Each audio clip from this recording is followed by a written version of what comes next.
আপনার বয়স যত বাড়বে আপনি তত বেশি ম্যাচিওর হবেন। বই সত্যিকারের বন্ধু। বই কখনো প্রতারণা করে না, বরং জ্ঞানের আলো দিয়ে পথ দেখায়।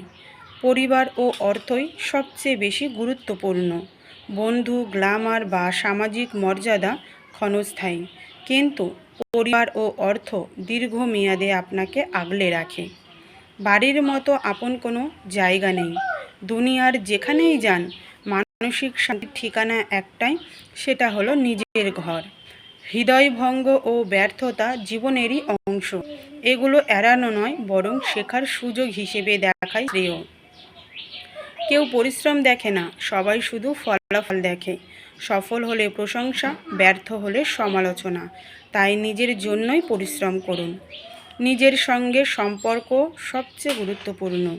আত্মসম্মান ও মানসিক শান্তি বিশ্বের সব সম্পর্কের চেয়ে মূল্যবান।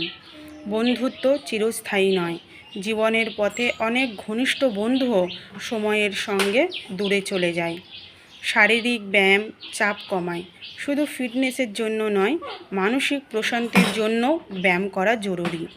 অনুশোচনা ও কান্নায় সময় নষ্ট নয়। যা হয়ে গেছে তা আর ফিরে আসবে না। সামনের এগোনোর দিকেই নজর দিন। আজ যা চাইছেন কাল হয়তো তার মূল্য থাকবে না।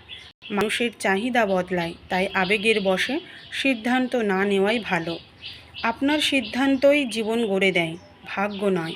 ভাগ্য নির্ধারিত হয়, বরং আপনার সিদ্ধান্তই ভবিষ্যৎ তৈরি করে। শৈশবই জীবনের সেরা সময়।